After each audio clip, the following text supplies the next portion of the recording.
Assalamualaikum warahmatullahi wabarakatuh. Selamat sore. Saat ini sore.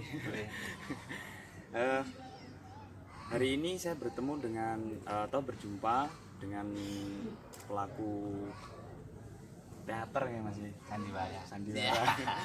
Sandiwara. Jadi ini gini Mas, saya mau ngobrol-ngobrol sedikit nih sama Mas Adi tentang apa sih sebenarnya gini.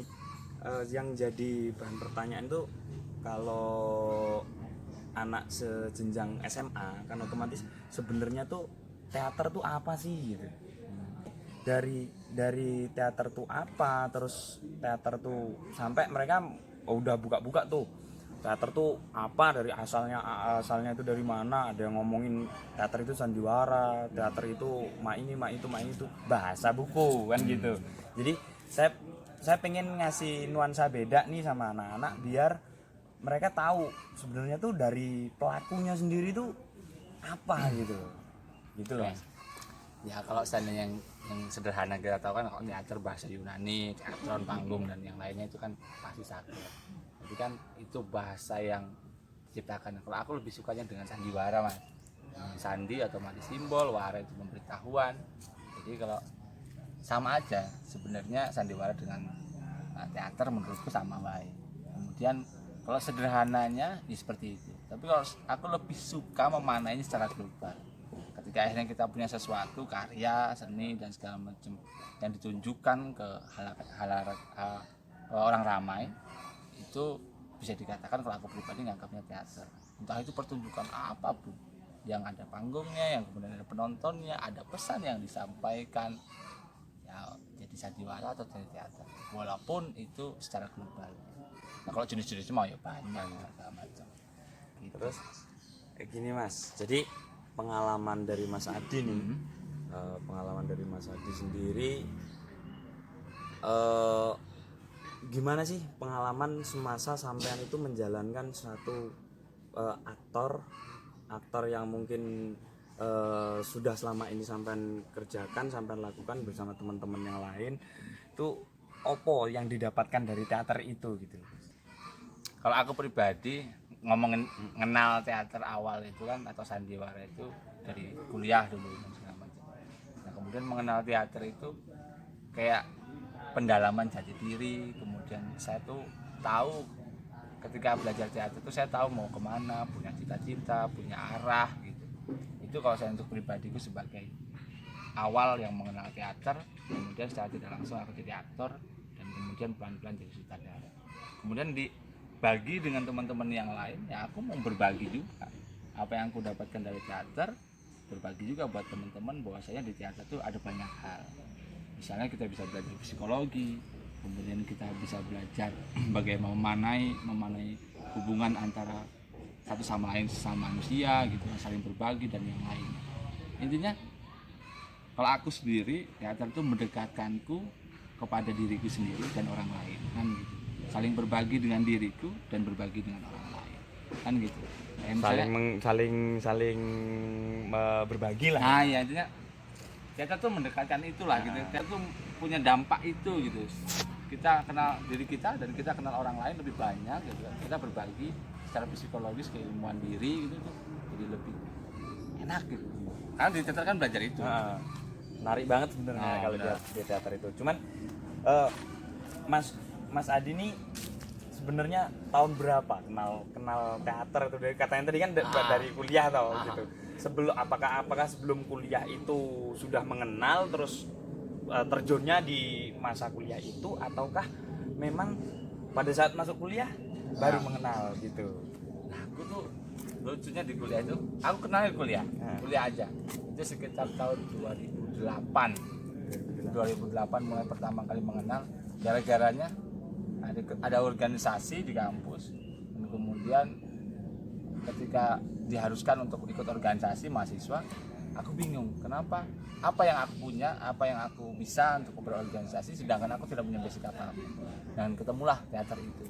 Akhirnya lamban laun dikenalkan sama teater, pelan-pelan sama teman-teman. Oh ternyata seru banget, ternyata asik banget, dan banyak istilahnya banyak orang yang nggak sanggup untuk belajar teater karena emang bisa dikatakan bukan berat sih, cuman beda mungkin cara pencarian, dan aku di teater itu menemukan pencarian jati diriku ya di teater itulah. Makanya dari 2008 sampai sekarang akhirnya punya sanggar, berbagi sama teman-teman ya kita punya teater. Terus Mas, tadi kan teater itu bisa dampaknya dan berbagi dan sebagainya. Terus inti ataupun apa sih yang dibutuhkan seseorang untuk bisa berteater? Intinya ya niat. Kemudian orang berteater tuh harus punya niat, kemudian ya nggak punya basically yang mendalam gitu pun nggak masalah, yang penting dia niat mau belajar, kemudian dia punya tubuh, punya jiwa, ya mau belajar gitu aja. Karena salah satu yang kita teater itu kan kayak penari gitu kan, apa ya, yang dieksplor, yang diolah itu kan tubuh gitu kan. Jadi ya harus, ya cuman dikatakan ketika kita punya jiwa dan raga ya bisa berteater gitu. Dan kemudian pengolahannya masalah bagus atau tidak bagus itu proses. Itu nggak mungkin instan ya. Itu proses, tetap ada perjalanan itu perjalanan gitu.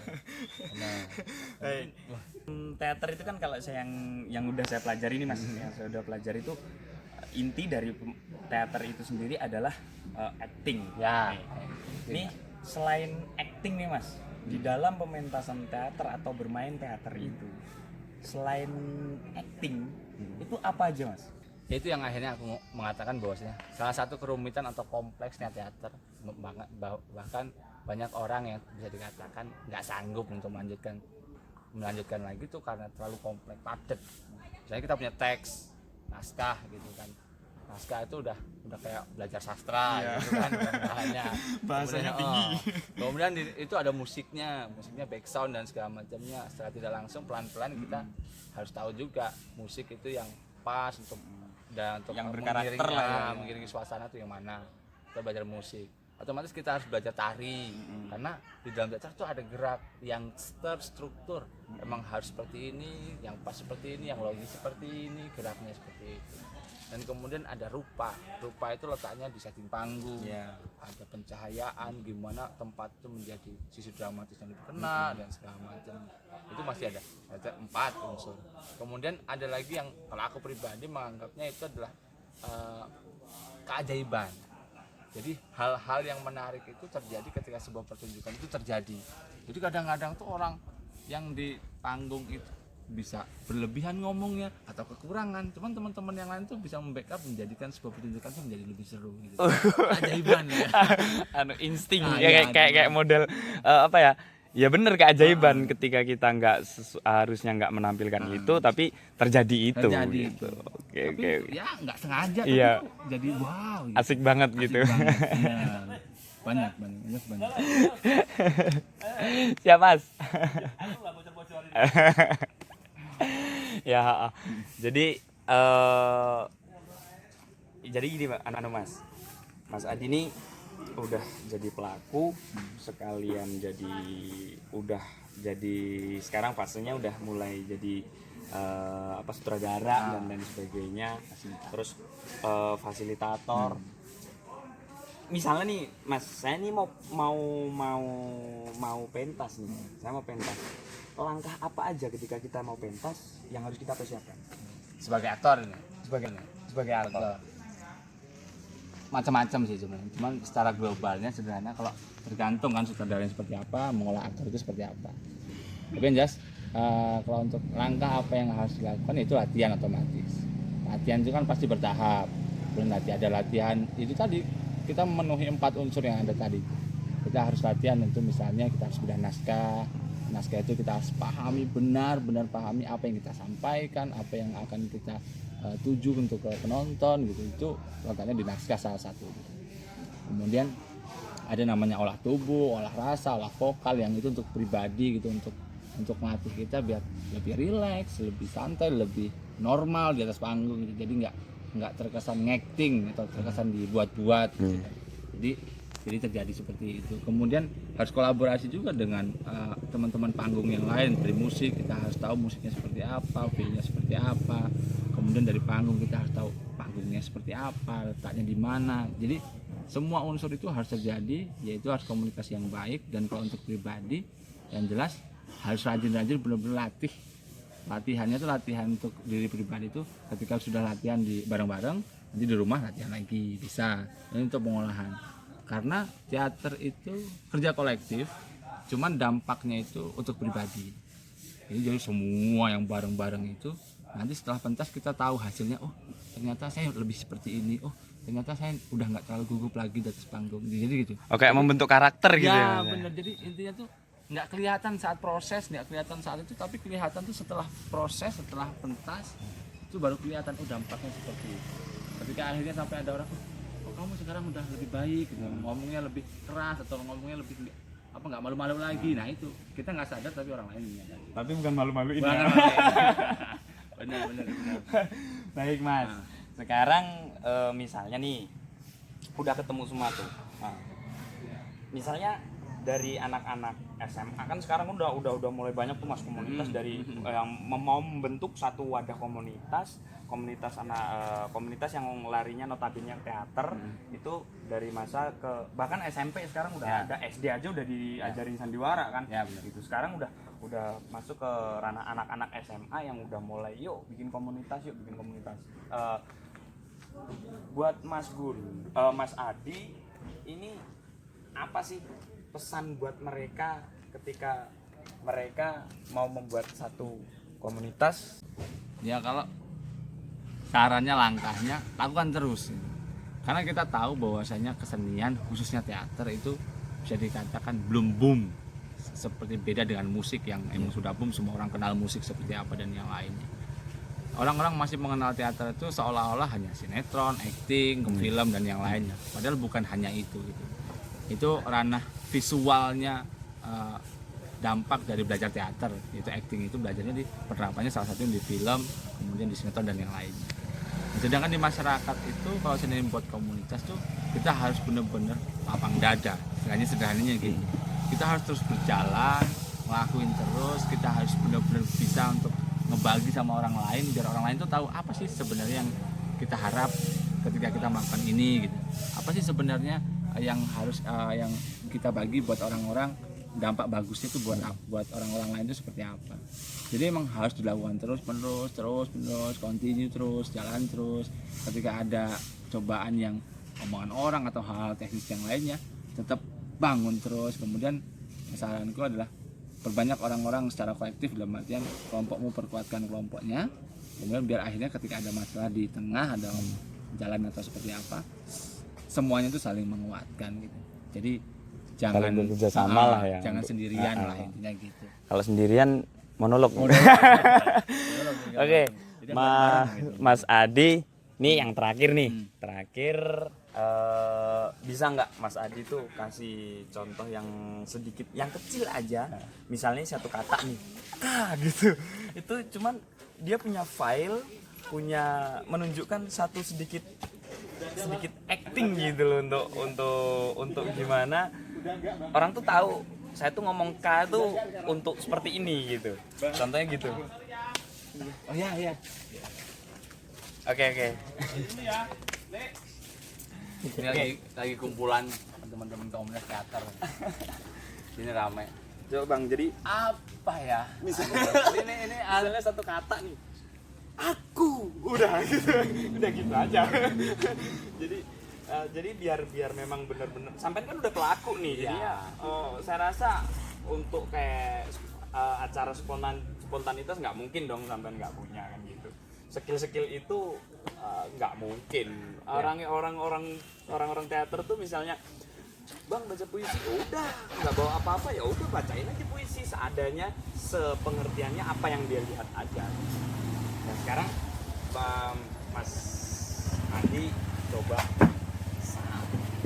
aja acting yang gimana gitu. Mana nih? Tentuin aja, tentuin emosionalnya deh. Emosionalnya sampai tuh sedih aja, sedih yang secara global aja. Sedih aja lah gitu. Jadi sedih sampai nggak tahu kenapa tiba-tiba sampai sedih. Jadi ya. Ini kayak kamera roll gitu. Enggak ada apa-apa. Oke. Ini walaupun gimana pun panggung atau kita beradegan itu selalu membuat nervous ya. Maksudnya kita punya punya rasa yang Punya gimana rasa yang gitu. gimana, gitu. Ada rasa ingin menunjukkan tuh apapun yang kita punya kita keluarin. Cuman kan ya kita bakal lihat nanti gimana Iya. aja. Oke, kita set. Ya. Kamera, roll, and action.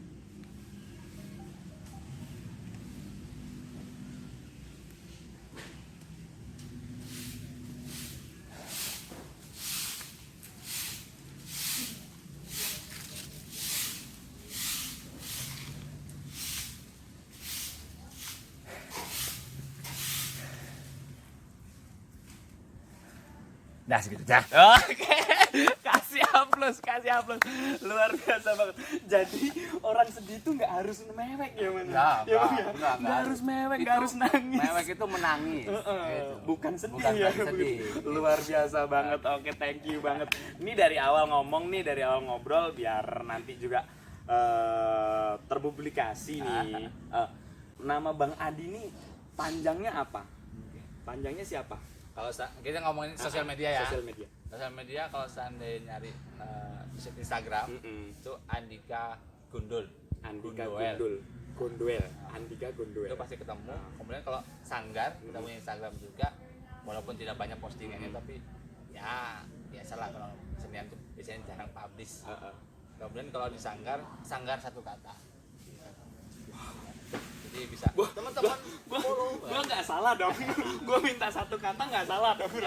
Sesuai dengan sanggarnya satu kata aja gitu. Terus kalau Bang Adi sendiri nggak punya untuk sosial medianya yang individu sifatnya. Untuk Bang Adi sendiri gitu loh. Maksudnya sosial media itu kan kalau misalnya Sanggar terus apa itu namanya Instagram. Misalnya nih kayak Facebook atau apa gitu. sama. Kalau Facebook sama kayak gitu pasti ada nama juga. Kemudian kalau seandainya di YouTube ada Sanggar satu kata YouTube kan? Ada beberapa contoh untuk bukan contoh ya. Ada beberapa dokumentasi yang kita pernah pentas ada. Walaupun nggak banyak tapi ada. Sip. Oke, makasih banget Bang Adi. Kalau nama panjang Andika Septian. aku ngerti nih. Bang Adi Gundul. Oke, makasih banget Mas Adi. Next time kita bisa ketemu lagi. Siap. Mudah-mudahan ini bermanfaat untuk adik-adik yang mau belajar. Terus khususnya mudah-mudahan teater semakin bisa diangkat lah. Gimana karena kan teater itu kan sudah menjadi apa ya kan ada sih hari teater sedunia sudah ada. Jadi mungkin kita tinggal ngelanjutin aja para sesepuh-sesepuh yang dulu udah merintis tentang itu kan gitu. Mungkin itu aja. Saya berterima kasih buat kerjasamanya sama Mas Adi. Mohon izin juga nanti share di YouTube saya. Siap. Terus mudah-mudahan kita bisa ketemu lain waktu. Siap. Terus mudah-mudahan acara yang mau tadi dirapatkan sama teman-teman juga nanti sukses dan bisa menghasilkan sesuatu hal yang spektakuler. Siap. Itu aja Bang Adi. Thank you very much. Sama-sama. Cut.